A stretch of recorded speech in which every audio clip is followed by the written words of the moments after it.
नमस्कार, मैं हूं मनोज वर्मा और आप देख रहे हैं अटेंशन। और आज अटेंशन में बात करेगी बीजेपी के जिला अध्यक्षों की सूची को लेकर। जी हां, बीजेपी के जिला अध्यक्षों के नाम का पैनल करीब तैयार हो चुका है। इस पैनल पर गुरुवार को बीजेपी की बैठक में चर्चा होगी। इसके बाद दिल्ली से जिला अध्यक्ष के नामों पर मोहर लगेगी। चर्चा तो ये भी है कि कई जिलों के जिला अध्यक्षों को रिपीट भी किया जा सकता है।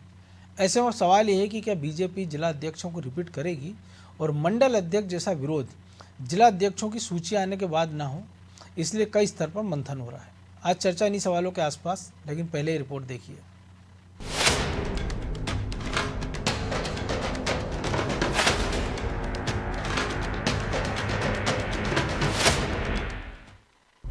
बीजेपी में जिला अध्यक्ष चुनाव जारी, रायशुमारी के बाद पैनल बनाने की तैयारी। बीजेपी संगठन चुनाव में शिकवे शिकायतों के बीच जिला अध्यक्षों को लेकर रायशुमारी पूरी हो गई है और नामों का पैनल बनाने को लेकर भी सभी जिलों के जिला निर्वाचन अधिकारियों और पर्यवेक्षकों से चर्चा की गई है। ऐसा बताया गया है कि जिले में जिस नेता का नाम सबसे ज्यादा लोगों ने दिया है, पैनल में उसका नाम सबसे ऊपर रहेगा। तो निर्वाचन अधिकारी नाम के लिफाफे को खोलकर मेरिट के आधार पर पैनल तैयार करेंगे। हालांकि गुरुवार को भोपाल स्थित प्रदेश भाजपा कार्यालय में इसको लेकर एक बैठक भी होगी। इसमें पैनल के नामों पर डिस्कशन होगा। बताया जा रहा है कि कई जिला अध्यक्ष को पार्टी रिपीट भी कर सकती है। अब आपको शीघ्र अतिशीघ्र जिला अध्यक्ष क्या कांग्रेस एक भी ब्लॉक में, हमारे यहाँ जैसे मंडल होते हैं कांग्रेस के ब्लॉक होते हैं, ऐसा निर्वाचन कर सकती है? यदि ऐसा निर्वाचन होता है कांग्रेस में तो जूतम पेजार की स्थिति बन जाएगी। तो ये एक अनुशासित संगठन है जिसके कार्यकर्ता एक साथ विचारधारा के हिसाब से कदम ताल करते हैं और जो हमारे पैरामीटर्स हैं, जिन बिंदुओं को संगठन की रचना के हिसाब से होना चाहिए, जो हमारा इलेक्टोरल कॉलेज है उसके हिसाब से ही हमारे बूथ अध्यक्ष, हमारे मंडल अध्यक्ष बने हैं। अभी शीघ्र अतिशीघ्र जो है वो जिला अध्यक्ष हो जाएंगे। 5 जनवरी तक बीजेपी जिला अध्यक्ष के नामों की घोषणा दिल्ली से की जाएगी। हालांकि जिला अध्यक्ष का फैसला दिल्ली से होने पर कांग्रेस इसे मुद्दा बना रही है।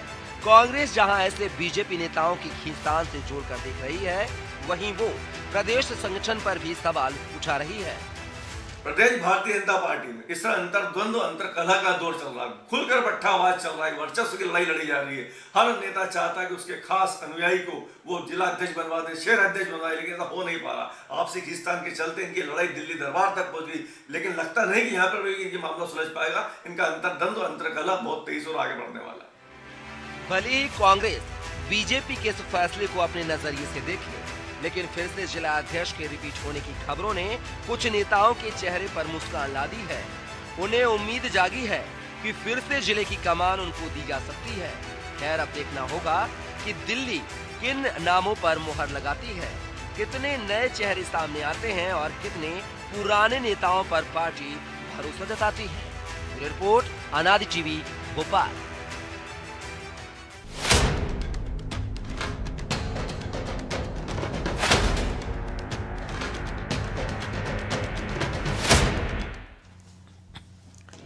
तो इसी पर चर्चा करने के लिए हमारे साथ जुड़ गए हैं वरिष्ठ पत्रकार सुरेश शर्मा और हमारे सहयोगी प्रभु पटेरिया और ब्रजेश चौक से। वो स्वागत है शर्मा जी आपका अनादि टीवी में। नमस्कार। और लंबे समय से एक सूची की बात हो रही बीजेपी की। पहले था कि 31 दिसंबर तक आ जाएगी, अब नया साल आ गया है। अब खबरें हैं कि 2 तारीख को बीजेपी की एक बड़ी बैठक होगी। पहले यह था कि 60 साल से ज़्यादा वाले जिला अध्यक्ष नहीं होंगे, जो पुराने अध्यक्ष हैं उनको रिपीट नहीं होगा। अब ये कहा जा रहा है कि हो सकता है कि 10 से 12 पुराने अध्यक्ष हैं वो रिपीट हो सकते हैं। आपको क्या लग रहा है कि क्या वाकई ऐसा हो पाएगा या होना चाहिए? मेरी जानकारी में ये है कि 5 तारीख को जिला अध्यक्षों की एक सूची जारी हो जाएगी, जिसमें लगभग सारे जिला अध्यक्ष आ जाएंगे, या कुछ बचेंगे तो बाद में आ जाएंगे। बिल्कुल। और दूसरी बात यह है कि चुनाव प्रक्रिया जो होना चाहिए वो रायशुमारी के साथ संपन्न हो चुकी है। अब केवल नाम का अनाउंसमेंट करना है कि यदि मान लो रायशुमारी में 1 से ज्यादा नाम आ गए हैं तो उनमें से किसी एक को चयनित करना है। हालांकि चुनाव जैसी प्रक्रिया में रायशुमारी नाम शब्द का कोई वो नहीं होता, और रायशुमारी का फैसला जो है जिसको अपन निर्वाचन अधिकारी बनाते हैं वो उसी समय करके आता है। बिल्कुल। इसी जमाने में हम लोगों ने भी चुनाव लड़ा था, तो ये उसी समय हो जाता है कि भैया इनको इतना रहा, इतनी ये हो रहा, और ये इस आदमी को हमने तय कर दिया, और सूची वो प्रदेश को ही देते हैं, इसमें कोई और आमतौर होता है ऐसा ही है जो आप बता ही रहे हैं। हाँ, तो वो उसके बाद प्रदेश से नाम तय हो जाता है कि भाई 2 नाम आ रहे हैं, सुरेश शर्मा का है या मनोज वर्मा का, तो बोले इसमें फला आदमी दोनों में से ये ज्यादा सक्रिय लगेगा कई कारणों से, और उनको वो अनाउंस कर देते हैं। कोई उसका विरोध नहीं करता, क्योंकि भाजपा में काम करना पड़ता है, वहां पद का लाभ नहीं मिलता, पद को जिम्मेदारी मिलती है। तो मैंने जो अनुभव लिया है उस हिसाब से मैं आपके सामने ये बात कह रहा हूँ जी। लेकिन मेरा ये जो अनुभव है ये नया है कि जिलों की सूची जो है वो केंद्रीय नेतृत्व के पास जा रही है। ये मेरे ऐसा लिए बाकी पहली बार राज्यों से भी जो खबरें आई है ना कि छत्तीसगढ़ में वही प्रक्रिया चल रही है, जो राजस्थान है, उत्तर प्रदेश है, वहां भी यही प्रक्रिया चल रही है। ये भाजपा की प्रक्रिया नहीं है। ये जी। भाजपा संगठन मंत्रियों के आधार पर चलने वाली पार्टी है। और मुझे याद है, प्रभु जी को भी ये बात याद होगी कि सत्यनारायण जटिया जी जब बीजेपी के अध्यक्ष थे तब जो है वो दिल्ली जा रहे थे, मेंबर ऑफ पार्लियामेंट के नाते वो दिल्ली जा रहे थे, तो कप्तान सिंह सोलंकी जी संगठन मंत्री थे और उन्होंने इनसे कहा कि भाई ये सूची हमारी जो है आप लेके चले जाइए। प्रभु जी को याद होगा वो, और वो सूची लेके चले गए। तो उन्होंने प्रेम कौन है वो उज्जैन वाले पमनानी जी, उनका नाम जोड़ दिया था, एक नाम और जोड़ दिया था। वो दिल्ली में सूची रिजेक्ट हो गई थी कि उन्होंने कहा कि नहीं, संगठन मंत्री ने जो सूची भेजी है प्रदेश कार्य समिति की वो सूची ये नहीं है, तो वो रिजेक्ट हो गई थी, वापस चली गई थी। बाद में दूसरी सूची में पमनानी का नाम गया था और फिर जो है उनको, क्योंकि वो जटिया जी के खास थे वो, तो उन्होंने कहा कि मैं अध्यक्ष के नाते। तो मेरा कहने का अभिप्राय इसमें यह है कि संगठन मंत्री ही तय करते हैं।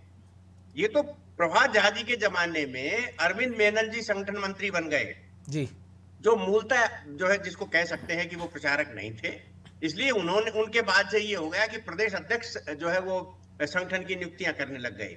अदरवाइज तो संगठन प्रदेश अध्यक्ष जो है वो चिट्ठी पे दस्तखत करते हैं, नियुक्तियों का काम सारा का सारा संगठन मंत्री करते रहे हैं। भी अब राजनीति में संगठन मंत्री भी राजनेता ही हो गए एक प्रकार से, तो ये सारी चीजें बन गई। अन्यथा संगठन का काम संगठन मंत्रियों के पास होता था, राजनीति का काम जो है वो नेताओं के पास होता था, जो प्रदेश अध्यक्ष और ये सब होते थे। वो चेंज हो गया। अब इतना बदलाव आ गया कि जो काम प्रदेश को करना चाहिए वो जो है दिल्ली में होने लगा है। और ये किसी भी संगठन के गिरावट का एक बड़ा दौर माना जाता है कि जिसका हाईकमान ये तय करे कि जिलों में क्या होना है, मंडलों में क्या होना है। ये इसको जिसको कहते हैं ना कि कब्जे में लेना जी, ये किसी भी संगठन के लिए अच्छे संदेश नहीं होते कि कब्जे में लेकर के हम संगठन को चलाएं, या प्रदेश अध्यक्ष वही भाषा बोले, मुख्यमंत्री वही भाषा बोले जो हम चाहते हैं। ये किसी भी संगठन के लिए अच्छी, कांग्रेस में भी इतनी सख्ती नहीं हुआ करती थी, कांग्रेस में भी नीचे हो जाते थे, जबकि उनका तो हाईकमान का मतलब ही यही था कि संगठन उनका परिवार का है। भाजपा में ऐसा नहीं है, लेकिन इसके बावजूद भी भाजपा में यदि वो सूची जा रही है, वो राष्ट्रीय स्तर पर मंजूरी होकर के आ रही है, तो ये मैं व्यक्तिगत रूप से, मेरा जो 40 साल का अनुभव है उसके आधार पर मैं कह रहा हूँ ये संगठन के लिए कोई अच्छी खबर नहीं है। प्रभु जी, इस पे हमने कई बार, आपने भी इस बात का जिक्र किया था, जो शर्मा जी ने जिक्र किया है कि ऐसा होता नहीं और होना नहीं चाहिए, लेकिन अगर हो रहा है, इस पर भी हमने चर्चा की है। लेकिन जो शर्मा जी ने जिक्र किया कि जो कप्तान सिंह या माखन सिंह की बात करें और आज के दौर के जो नए अध्यक्ष आ रहे हैं, संगठन महामंत्री आ रहे हैं, क्या वो उतने कैपेबल हैं कि वो अपनी पसंद के हिसाब से संगठन को ध्यान में रखते सूची तैयार करवा पाएँ? क्योंकि जो परिस्थिति, जिन स्थितियों में उनको बनाया गया है, जिन कारणों से बनाया गया, वो तो वो कारण भी पूरा नहीं कर पा रहे हैं कि वो कार्यकर्ताओं को मिलते नहीं हैं, संगठन के कामकाज में कोई शिकवे शिकायत हो उसकी सुनवाई नहीं होती है, कार्यकर्ताओं को कई बार खबरें आती कि भगा दिया जाता है। सबसे पहले तो मैं सुरेश शर्मा जी से क्षमा याचना के साथ एतराज करूंगा कि इस बार पैनल 3 नामों का बन रहा है। आपने 2 ही नाम गिनाए, मनोज वर्मा और सुरेश शर्मा। एक प्रभु जी जोड़ या दीजिए। ब्रजेश टॉक से जोड़ लेते हैं आप उसमें। जी, नहीं, पर हमारे उस समय क्या स्क्रीन पर हम दोनों ही दिख रहे थे। आपने बिल्कुल सही बात कही है। वो रूप पमनानी वाला केस था, उज्जैन के थे रूप पमनानी, जटिया जी के बहुत खास थे। उनको सांस्कृतिक प्रकोष्ठ का फिर उन्होंने संयोजक बना रखा था, वो भी जिम्मेदारी उनको दी थी। भारतीय जनता पार्टी में जो हो रहा है ये पहली बार हो रहा है। निश्चित तौर पर भारतीय जनता पार्टी पहली बार विश्व की सबसे बड़ी पार्टी है, सबसे ज़्यादा संख्या बल वाली पार्टी है। भारतीय जनता पार्टी वो है जो गिनीज रिकॉर्ड बनाना चाहे तो वो अपना रिकॉर्ड भी बना सकती है। भारतीय जनता पार्टी वो पार्टी हो गई है, शर्मा जी या गौर कीजिएगा, वो पार्टी हो गई जहाँ पे जो है पहले 2 नाम गिनाए जाते थे, प्रधानमंत्री और राष्ट्रीय अध्यक्ष का, अब 3 नाम गिनाए जाते हैं। आज भी एक नियुक्ति आई है, उसमें भी कहा कि प्रधानमंत्री जी और केंद्रीय गृह मंत्री की सहमति से JP नड्डा जी ने आदेश जारी किया है। ये कांग्रेस की स्थिति है। कांग्रेस कल्चर जिसको कहते हैं वो ये है कि यहाँ सोनिया जी की सहमति से, राहुल जी की सहमति से, प्रियंका जी की सहमति से, फिर उनके राष्ट्रीय अध्यक्ष खड़गे जी ने वो जारी किया। ये कांग्रेसी संस्कृति है जो भारतीय जनता पार्टी में आ गई, क्योंकि भारतीय जनता पार्टी अब उसी तर्ज पर जा रही। सत्ता में जहाँ आते हैं आप तो वहाँ बहुत सारे दुष्प्रभाव आ जाते हैं। आपको संगठन की वैसी जरूरत नहीं, इसलिए आपने संगठन मंत्री व्यवस्था ही खत्म कर दी। अब जो पूजा में शोभा की सुपारी जैसी रखी जाती है, उस तरीके से एक सुपारी आपने जो प्रदेश संगठन महामंत्री की रख ली है, तो वो करेंगे क्या? उनके पास उनका जो जिस चरित्र से वो आए हैं, जिस नेचर के लोगों के साथ काम करने का उनका अनुभव रहा है, जो उनके वो खबरी होते थे, खासकर जो उनके सबऑर्डिनेट होते थे वास्तव में, जो संगठन से आए हुए लोग जिन पर वो भरोसा करते थे आंख बंद करके, अब वो तो है नहीं। अब जो भी उनके पास सूचना आ रही है वो नेताओं की आ रही है, और नेताओं की सूचनाओं का मतलब ये होता है मनोज जी कि जो आपको पहुंचाना हो, जो आपको पहुंचाना हो। कि ब्रजेश जी कि मैं गया तो मैंने ब्रजेश चौकसी और आपकी शिकायत कर दी, और आप गए तो आपने मेरी और ब्रजेश चौकसी जी की कर दी, और ब्रजेश चौकसी गए तो इनने जो है आपकी, मेरी और सुरेश शर्मा जी की कर दी। इस तरीके का जो है शिकायत सूचना आपको पहुंचानी है, वो आप पहुंचाते हैं। संगठन मंत्री ये होता था कि वो जिले का संगठन मंत्री है, तो जिले के अंदर पार्टी में शांति कायम रहे, सारी व्यवस्थाएं कायम रहे, सभी लोग सहमति से काम करें, पार्टी का जो एजेंडा है उसको लेकर आगे चले, पूरी जिम्मेदारी उसके पास होती थी। वो जो सूचना देता था वही ऑथेंटिक मानी जाती थी। सब सुरेश शर्मा जी ने अपने 40 साल के अनुभव से ये चीज़ बताई भी है। बिल्कुल। तो निश्चित तौर पर वो व्यवस्था को आपने खत्म कर दिया है, कुछ साल पहले तक देखी भी है। तो उस व्यवस्था में अब तो इसलिए संगठन महामंत्री का कोई औचित्य नहीं रह गया है। वो तो पिछलग्गू की भूमिका में आ गए हैं, संगठन के या मुख्यमंत्री के, प्रदेश अध्यक्ष के या मुख्यमंत्री के पीछे चलने के अलावा उनका कुछ वो नहीं रहा है। तो यहाँ पर ये दिक्कत हो गई है, संगठन जो है धीरे धीरे बिगड़ता चला जा रहा है।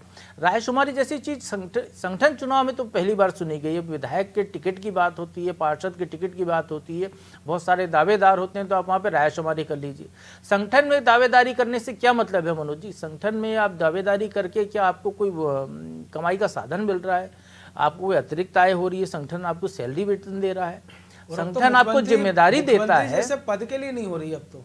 संगठन आपको जिम्मेदारी देता है संगठन का काम को आगे बढ़ाने के लिए, उस जिले का में सबको साथ लेके चलने के लिए। जो इसका कैपेबल होता है उसको जिलाध्यक्ष बनाया जाता था, उन लोगों को आगे संगठन में रखा जाता था। तो अब वो स्थितियां नहीं है।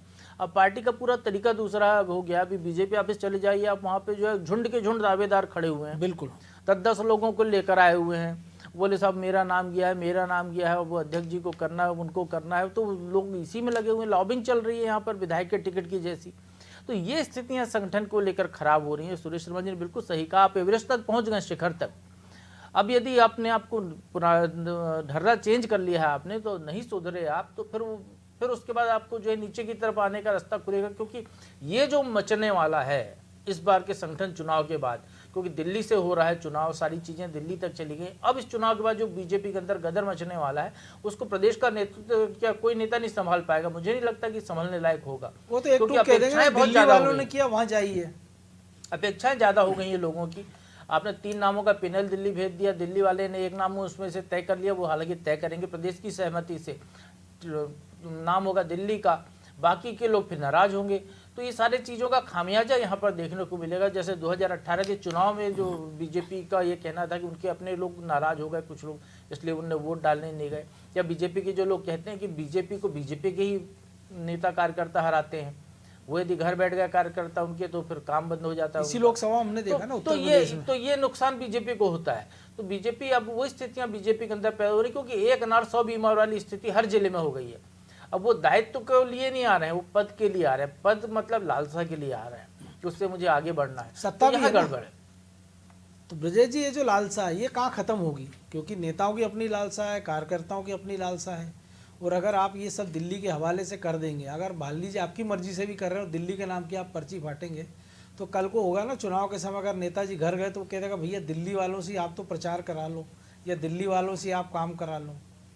देखिए मनोज जी, लत होती है ना, चाहे राजनीति की हो चाहे किसी भी चीज़ की लत हो, लत तो होती है, तो वो आगे बढ़ने की होती है। राजनेताओं में लत होती है पार्षद बन जाए, फिर महापौर बन जाए, विधायक बन जाए, मंत्री बन जाए, केंद्र में मंत्री बन जाए, मुख्यमंत्री बन जाए, प्रधानमंत्री बन जाए। नितिन गडकरी ने बहुत अच्छा किस्सा सुना रखा है इस बारे में। तो नेता संतुष्ट नहीं होता मनोज जी। तो अब जब भीड़ बहुत ज़्यादा है, इतनी बड़ी पार्टी हो गई, तो निश्चित तौर पर दावेदार भी बहुत सारे हो गए। पहले तो बीजेपी की ये स्थिति थी कि टिकट के लिए कहा जाता था, सरताज जी एक किस्सा सुनाते थे, भैया आप मुझे कहा कि लड़ लो, तो मेरे पास कुछ नहीं है। ऐसे बहुत सारे किस्से हैं, बिल्कुल शर्मा जी के पास भी हैं, प्रभु जी के पास भी है। लेकिन तब कमी थी आपके पास। अब आप विश्व की सबसे बड़ी पार्टी बन गए, तो निश्चित तौर पर वहाँ पर आपके पास कॉम्पिटिशन भी ज़्यादा हो गया, कार्यकर्ताओं की फौज भी। और अपेक्षा उम्मीदें भी ज़्यादा हैं कार्यकर्ताओं की आपकी। लेकिन प्रयोग तभी तक करना चाहिए मनोज जी, बदलाव आना चाहिए, समय के अनुसार नहीं बदलोगे तो समय आपको बदल देगा। तो बदलाव तो किए बीजेपी ने, लेकिन मुझे लगता है कि बदलाव करते करते वो अपनी ज़मीन भी छोड़ती जा रही है। जो बात प्रभु जी ने कही, जो सुरेश शर्मा जी ने कही, वह यही है कि ज़मीन जिस आधार पर, जो उसका समतल था, जो ज़मीन मजबूत थी, उस ज़मीन को तो नहीं छोड़ रही बीजेपी। इस पर विचार करना चाहिए। क्या वो कांग्रेस संस्कृति अपना रही है? तो कांग्रेस की संस्कृति अपना रही तो कांग्रेस जैसा हाल तो नहीं हो जाएगा भविष्य में। और जो प्रभु जी ने कहा, सही कहा कि कांग्रेस में नहीं, लेकिन बीजेपी में तमाम नेता कहते हैं कि बीजेपी को यदि कोई हराता है तो बीजेपी के ही लोग हराते हैं, उसको विरोधी नहीं हरा पाते। कई सारे उदाहरण है, 2018 का चुनाव सबसे बड़ा क्योंकि उसका संगठन इतना मजबूत है, उसके कार्यकर्ता नाराज हो जाते हैं तो घर बैठ जाते हैं, काम नहीं करते हैं, तो फिर आपके लिए वोट नहीं निकालते। क्योंकि बीजेपी के कार्यकर्ता को पता है कि उसका वोटर कौन है, वो अपने ही वोटर को निकालता है, कभी विरोधी दल के वोटर को नहीं निकालता। उसे घर घर के बारे में पता है कि कौन उसके वोटर है, कौन नहीं है, ये फला घर बीजेपी को वोट देता है, ये नहीं देता। तो उनकी जो कार्य पद्धति है, जो कार्यशैली है, वो अलग हटके है। यदि उससे कोई छेड़छाड़ होगी तो निश्चित तौर पर उसका खामियाजा पार्टी को आगे जाके भुगतना पड़ेगा। अभी तो आप बड़ी पार्टी हैं, आप जीतते जा रहे हैं तो आपको लग रहा है, लेकिन हमने देखा लोकसभा पिछले आप देख लीजिए परिणाम, इससे पहले आप देख लीजिए, चाहे बिहार के देख लीजिए, चाहे आप उत्तर प्रदेश के देख लीजिए, चाहे मध्य प्रदेश के 2018 के देख लीजिए, कहीं ना कहीं आपका कार्यकर्ता मायूस हुआ ना, कार्यकर्ता ने उतना जोश नहीं दिखाया। तो तब आपने जोश भरने की कोशिश की तो आप सफल हो गए। तो क्या कार्यकर्ता, जब आप देखते हैं, कार्यकर्ता ये महसूस करता है कि जो उनमें से बेहतर है, कंपटीशन है, कि यदि आप सही व्यक्ति को चयन करते हो जिला अध्यक्ष के लिए या मंडल अध्यक्ष के लिए या किसी भी पद के लिए, तो वो कार्यकर्ता को ये महसूस होता है, खुद से वो अपना आत्म आंकलन करता है ना कि नहीं, ये व्यक्ति सही था, ये किसी ऊपर गणेश परिक्रमा से, किसी की सिफारिश से नहीं आया। ये कुछ चंद उदाहरण हो सकते हैं, लेकिन यदि आप तमाम नेताओं को, तमाम पदाधिकारियों को उसी आधार पर करेंगे तो जो कार्यकर्ता काम कर रहा है उसमें निराशा आएगी, क्योंकि वो काम इसलिए कर रहा है, दिन रात मेहनत इसलिए कर रहा है कि उसको भी मौका मिलेगा। और बीजेपी में ये होता रहा है मनोज जी, काम के आधार पर आपका चयन होता रहा है, काम के आधार पर आपकी तरक्की होती रही है और काम के आधार पर ही आपका आकलन होता रहा है। लेकिन अब क्या काम के आधार पर आकलन नहीं हो रहा, ये सूची से स्पष्ट हो जाएगा। क्योंकि जिस तरह से आप देख रहे हैं कि बीजेपी में जो भगदड़ वो मची है, बीजेपी में जो भीड़ लगी हुई है आज की तारीख में कार्यालय में, ऐसी भीड़ हम कब देखते हैं? कांग्रेस में देखते आए हैं, बीजेपी में देखते नहीं आए। चुनाव के तब बड़े नेता वहां पे बैठते थे, चाहे पटवारी जी हो, चाहे जोशी जी हो, चाहे आप संगठन महामंत्री की बात कर लीजिए, वो संतुष्ट कर देते थे। यदि जिलों में भी कई गुट थे, अलग अलग गुट थे, कई गुट देखे हमने होशंगाबाद में भी गुट देखे हैं, भोपाल में भी गुट देखे हैं, रायसेन में, सब जगह रहते हैं ना गुट। लेकिन जो संगठन मंत्री होता जिले पर, क्षेत्रीय संगठन मंत्री होते थे, वो दोनों गुट को साथ लेते थे।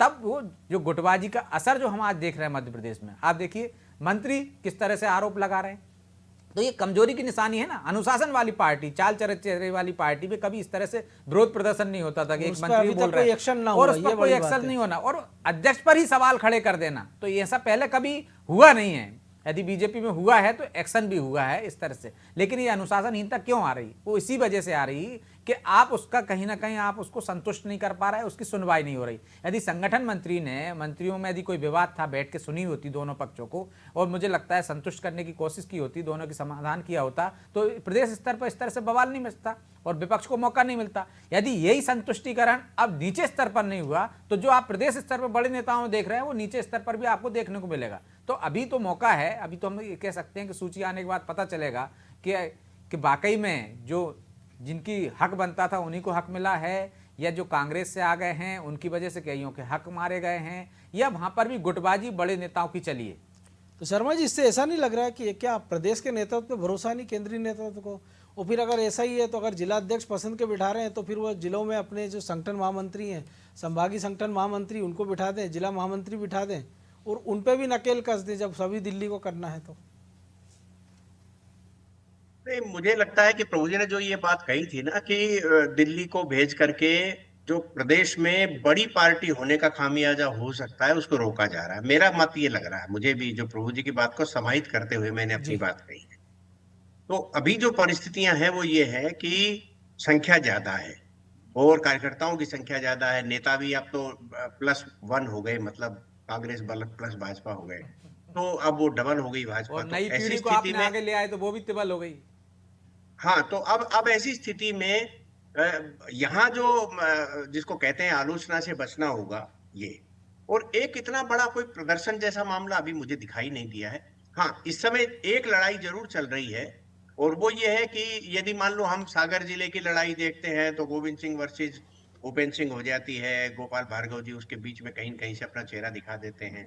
दूसरी आज कल में जो ये चल रही है पीथमपुर को लेकर के, विजय शाह और कैलाश विजयवर्गीय जी के बीच में जो एक प्रकार की स्टोरियां छप रही हैं, तो ये तो बड़े और बड़ों का मतलब वर्चस्व का खेल है इसमें इसका, परंतु कार्यकर्ता ऐसे खुल करके सामने नहीं आ सकता। उसको मालूम है कि अपन ने यदि थोड़ा सा भी प्रयास किया तो अपनी छुट्टी हो जाएगी।